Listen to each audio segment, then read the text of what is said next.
guys, how you doing? Welcome to another video. So today we are answering a question that I've been asked loads and loads. Lots of viewers of my channel know that I was using the Canon EOS R and now I'm using the Canon R6, and I've seen out there online a lot of questions, a lot of discussion about the EOS R versus the R6. Which is better? Which one should I buy?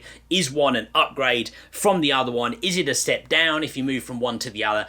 I'm going to try and answer those questions today. So rather than trying to get into a full technical side-by-side review, I thought I would just share with you what I think are 8 of the key differences between the two. Not necessarily 8 reasons why one is better than the other, just 8 key differences between the two cameras. Hopefully by hearing those and hearing my thoughts, that will help you guys make your own decision if you are out there right now, maybe owning one and looking at the other one or deciding which one of the two to buy. Before we get into the content of that, I'm going to ask you guys to do 2 things for me. Number 1, hit the like button because it helps me out loads and loads on my channel and I really appreciate it. Number 2, hit that subscribe button if you haven't already. Loads of other videos to come on my channel which I think you might enjoy. So let's get into this. Canon EOS R versus the Canon R6. And number 1, the first thing I wanted to talk about is the physical camera bodies and the differences between the two. Now physically they're actually very similar size, very similar weight. The Canon EOS R comes in at 660 grams and the R6 at 680 grams. So very similar size and weight. There are a few differences, however, with the physical setup of the cameras. One of the biggest differences, and certainly one of the things that affects the user experience the most, is the back of the camera. The EOS R has kind of the touch bar control, whereas the EOS R has the joystick and the turny dial on the back that a lot of Canon users are familiar with.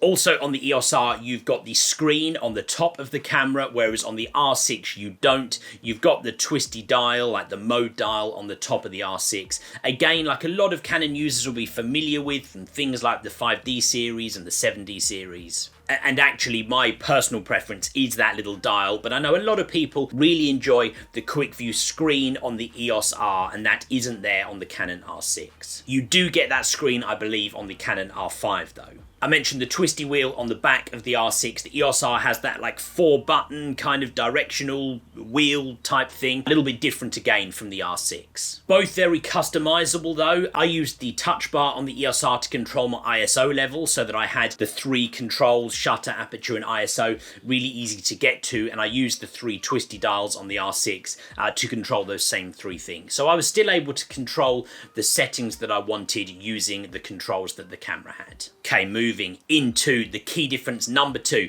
and that is the memory card slots. So the EOS R has 1 slot and the Canon R6 has 2 slots. Now, not necessarily a huge point for some people, but for other people like myself, it actually becomes a huge point, because when I'm shooting professional work, and by professional work I mean anything that I'm being paid to do, I want to be shooting redundant, and that means that I want to shoot the same image to 2 different memory cards. It gives me that extra assurance just in case something goes wrong. And yeah, I know there'll be people saying I've shot 5,000 times and never had a memory card go wrong. And yeah, touch wood, it's rare, but it could happen, right? And that's not a risk that I want. So I'm pleased that the R6 has 2 slots, whereas the EOS R has 1. If you are a recreational shooter shooting for yourself, a hobby, that kind of might make no difference at all, really. As long as you're changing your memory card regularly to reduce the risk, then you might be totally fine. But that's a fairly key difference between the two. Okay, moving into difference number 3, and that will be to do with the image quality. Now, fairly big difference in the sensors here. So the Canon R6 has a 20.1 megapixel sensor. The sensor that has kind of come from the 1DX Mark III, whereas the EOS R has a 30.3 megapixel sensor, which has come from the 5D Mark IV. The reason I reference those is because people who've used the 5D Mark IV or used the 1DX Mark III, it gives you a bit of an idea of the type of sensor you're going to be working with. Now, of course, there's lots of advantages of having a bigger megapixel sensor, especially if you guys are a landscape shooter, perhaps portraits, maybe weddings, the kind of things where those extra megapixels can make a big difference, especially if you intend on printing your photos. Definitely if you intend on printing them big, that could be quite a key difference for you. Where the R6 has its advantages really kind of sits within the ISO or low light performance, and also in my experience with the dynamic range. The ISO performance, low light capabilities of the R6 is definitely a step up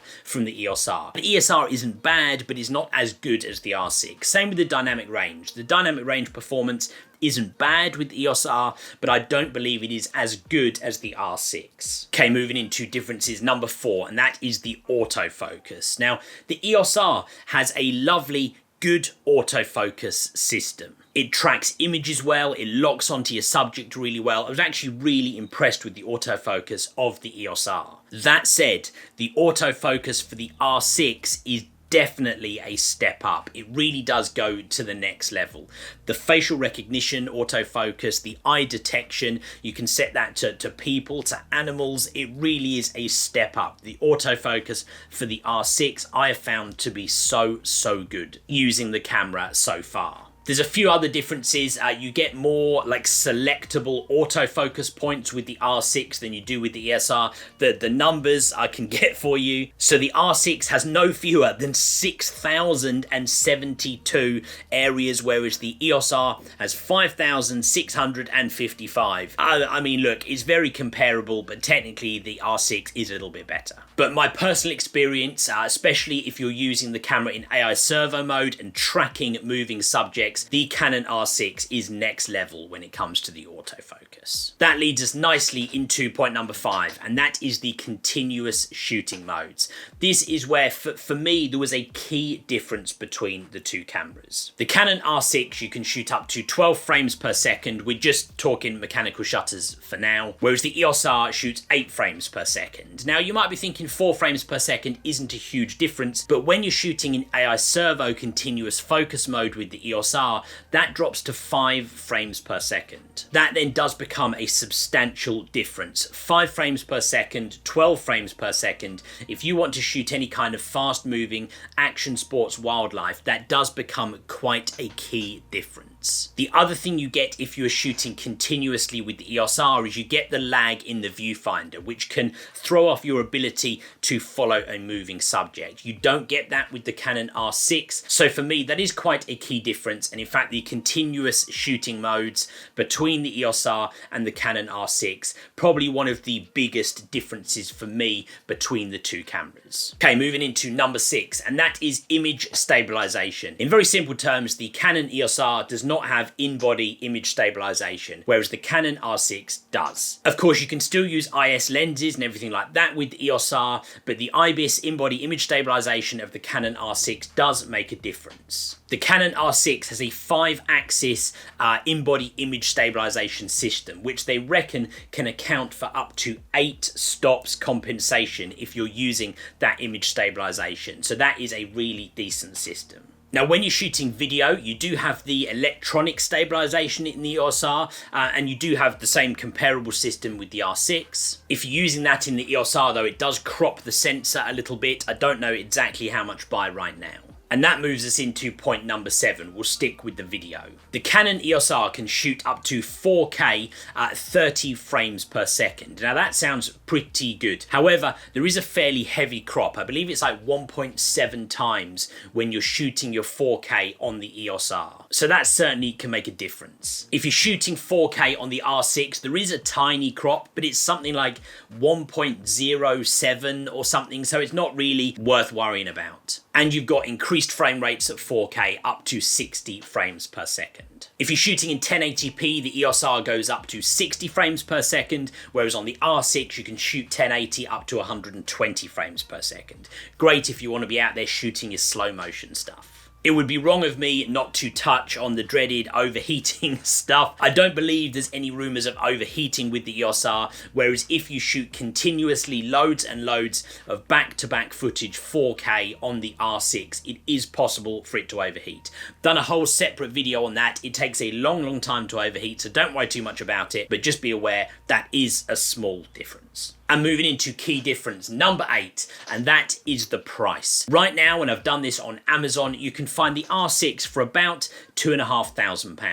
whereas you can find the EOS R for about £1,750. So that is £750 difference. Quite a big difference between the two. Not really much more to say on price apart from be aware of it, the EOS R is a good bit cheaper than the Canon R6. So kind of in conclusion, what is the answer to the question? And I don't just want to give you the reasons, I will try to give you my personal view. And my honest answer is, if you are somebody who wants to shoot something that's moving, action, whether that's sports, wildlife, birds, something like that, I would say that yes, the Canon R6 is a key upgrade in a lot of areas for you. If you're somebody who wants to shoot things like portraits and landscapes, then actually it probably isn't that big of a step up.